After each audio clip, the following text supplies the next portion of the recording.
السلام علیکم ورحمۃ اللہ وبرکاتہ۔ الحمد للہ رب العالمین والصلاة والسلام علی رسولہ الکریم، اما بعد۔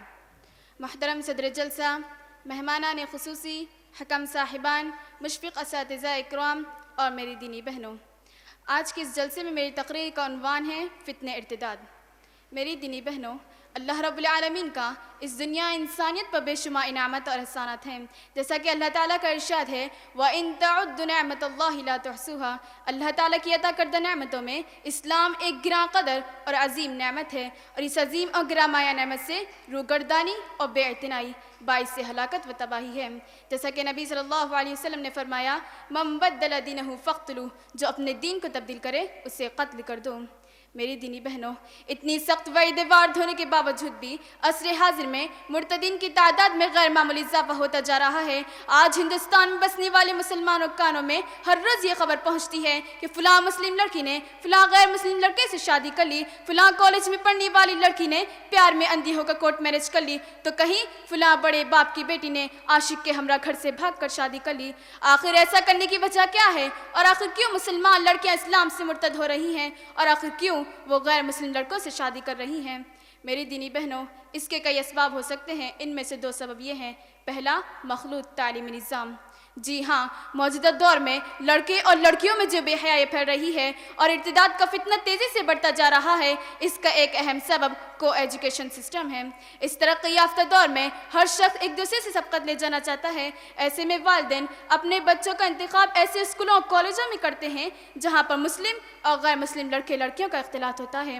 میری دینی بہنوں، جہاں مخلوط تعلیم حاصل کی جا رہی ہے، وہاں آئے دن نئے افسانے جنم لیتے ہیں، نگاہیں چہروں پر پڑتی ہیں، غیر محرم سے بات کرنے کی جھجک ختم ہو جاتی ہے اور آنکھوں ہی آنکھوں میں اشارے ہو جاتے ہیں۔ جہاں مخلوط تعلیم حاصل کی جا رہی ہے، وہاں پر لڑکیاں بڑی تیزی سے بے پردہ ہوتی ہیں، بلکہ حسن کی نمائش بھی عام ہو جاتی ہے۔ اے اسلام کی بیٹیوں، کیا تم جنت والوں میں سے ہونا پسند نہیں کرتی؟ تو سن لو، اللہ تعالیٰ کا ارشاد ہے وَلَا تَبَرَّجْنَ تَبَرُّجَ الْجَاهِلِيَّةِ الْأُولَىٰ، اور مت پھر قدیم جاہلیت کے طور طریقوں پر۔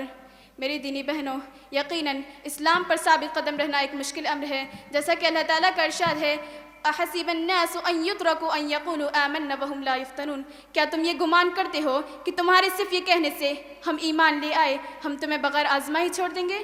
لہٰذا ہمیں ہمیشہ اللہ تعالیٰ سے دین پر ثابت قدمی کی دعا کرتے رہنا چاہیے، جیسا کہ نبی صلی اللہ علیہ وسلم دعا کیا کرتے تھے یا مقلب القلوب ثبت قلبی علی دینک۔ آخر میں اللہ تعالیٰ سے دعا ہے کہ اللہ تعالیٰ ہم تمام کو فتنہ ارتداد سے محفوظ رکھے، آمین ثم آمین، وما علینا الا البلاغ المبین۔ السلام علیکم ورحمۃ اللہ وبرکاتہ۔ السلام علیکم ورحمۃ اللہ وبرکاتہ۔ الحمد للہ رب العالمین والصلاة والسلام علی رسولہ الکریم، اما بعد۔ محترم صدر جلسہ، مہمانان خصوصی، حکم صاحبان، مشفق معلمین و معلمات اور میری پیاری دینی بہنوں، آج کے اس مشترکہ سالانہ اجلاس میں میری تقریر کا عنوان ہے دعوت اسلامیہ میں خواتین کا کردار۔ قال اللہ تعالی فی القرآن المجید والفرقان الحمید، فاعوذ باللہ من الشیطان الرجیم، بسم اللہ الرحمن الرحیم۔ یا ایہا الناس انا خلقناکم من ذکر و انثی وجعلناکم شعوبا وقبائل لتعارفوا ان اکرمکم عند اللہ اتقاکم ان اللہ علیم خبیر۔ اے لوگوں، ہم نے تم کو ایک مرد اور ایک عورت سے پیدا کیا اور تمہارے لیے کنبے اور قبیلے بنائے تاکہ تم ایک دوسرے کو پہچان سکو۔ یقیناً اللہ کے نزدیک سب سے عزت والا وہ ہے جو سب سے زیادہ پرہیزگار ہو۔ بے شک اللہ تعالیٰ سب کچھ جاننے والا اور خبر رکھنے والا ہے۔ بنی نوح انسان کی صنف نازک کا نام عورت ہے۔ اسلامی معاشرے کی تعمیر، ترقی، اصلاح و تشکیل میں مرد عورت دونوں شامل ہے، اور عورت اپنے ہر کردار میں ایسے ایسے امور سر انجام دیتی ہے جو نہ صرف اہمیت کے حامل ہوتے ہیں بلکہ قابل ستائش بھی ہوتے ہیں۔ میری دینی بہنوں، انسانی زندگی میں عورت ایک اہم رول ادا کرتی ہے۔ انسان کی انسانیت عورت کے بغیر ناممکن ہے۔ یہ کبھی انسان کی ماں بن کر انسان کی تربیت کرتی ہے، جیسے کہ تاریخ کے وہ عظیم انسان حضرت اسماعیل علیہ السلام، جن کی تربیت کرنے والی بھی ایک ماں ہی تھی۔ یہی نہیں، اسلام نے خواتین کو ام المومنین حضرت خدیجہ رضی اللہ عنہا، حضرت عائشہ صدیقہ رضی اللہ عنہا، ان سے بڑھ کر حضرت فاطمہ رضی اللہ عنہا کے روپ میں پیش کیا، جیسے کہ اللہ تعالیٰ کا فرمان ہے والمؤمنون والمؤمنات بعضهم اولیاء بعض یأمرون بالمعروف وینہون عن المنکر، مومن مرد اور مومن عورتیں آپس میں ایک دوسرے کے مددگار ہیں، وہ نیکی کا حکم دیتے ہیں اور برائی سے روکتے ہیں۔ میری دینی بہنوں، اسلامی تاریخ گواہ ہے کہ محمد صلی اللہ علیہ وسلم کی جد و جہد میں مردان حق کے ساتھ ساتھ خواتین اسلام نے پردے میں رہ کر مردوں کی برابری کا رول ادا کیا، کبھی حضرت خدیجہ رضی اللہ عنہا کی شکل میں، تو کبھی عائشہ صدیقہ رضی اللہ عنہا کے روپ میں، علم و فن کے دریئے بہا کر، تو کبھی سمیہ کی شکل میں جام شہادت کو نوش کر کر، تو کبھی عمارہ کی شکل میں غزوات میں شریک ہو کر، تو کبھی خنسا کے روپ میں فکر و کوششوں کو قربان کر کر، تو کبھی مریم زینب غزلی کے پیکر میں ناقابل شکست استحکامات بن کر۔ بقول شاعر، تو اگر چاہے پردے میں تہا ہو کر بھی ملک و قوم کے حالات بدل سکتی ہے۔ میری دینی بہنوں، لہٰذا ہم تمام خواتین کو چاہیے کہ پردے میں رہ کر معاشرے میں سدھار پیدا کرے۔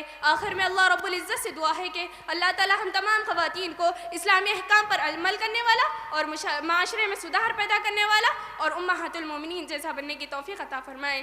آمین ثم آمین۔ والسلام علیکم ورحمۃ اللہ وبرکاتہ۔ السلام علیکم ورحمۃ اللہ وبرکاتہ۔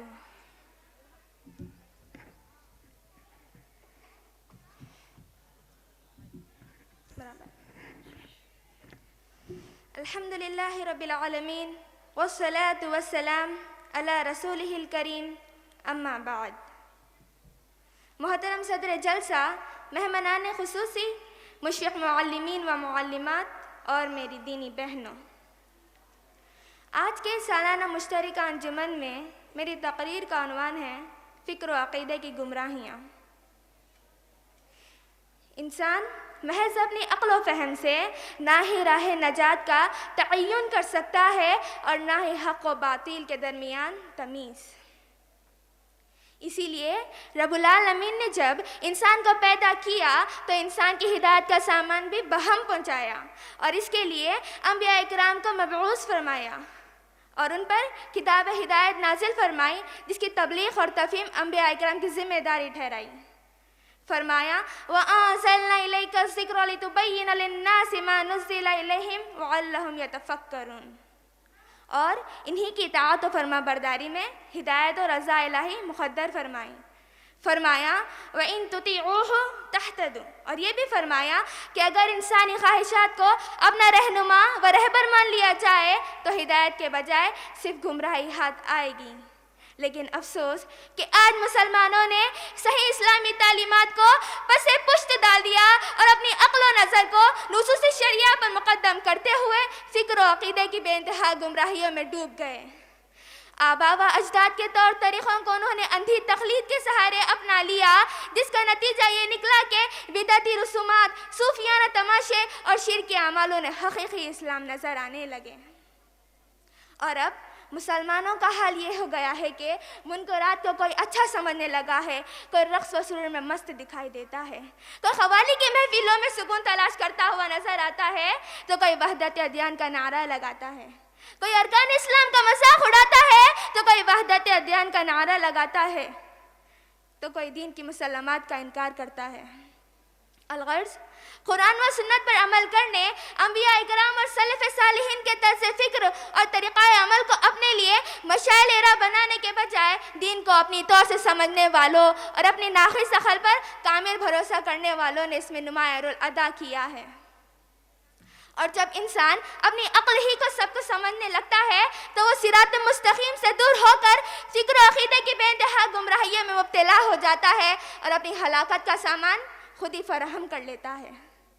جیسے رب العالمین کا فرمان ہے یا داود ان جعلناک خلیفۃ فی الارض فاحکم بین الناس بالحق ولا تتبع الهوى فیضلک عن سبیل اللہ ان الذین یضلون عن سبیل اللہ لهم عذاب شدید بما نسوا یوم الحساب۔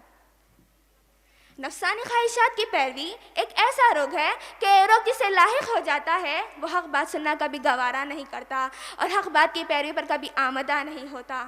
اور اگر ہم چاہتے ہیں کہ ہم فکر و عقیدے کی بے انتہا گمراہیوں سے نجات پائیں تو ہمیں چاہیے کہ ہم قرآن و سنت کی تعلیمات کو سمجھیں اور نفسانی خواہشات سے بچیں, اور اللہ سے ہمیشہ دعا کرنی ہوگی کہ وہ ہمیں ہر قسم کے انحراف سے بچائے اور سیدھی راہ پر چلائے.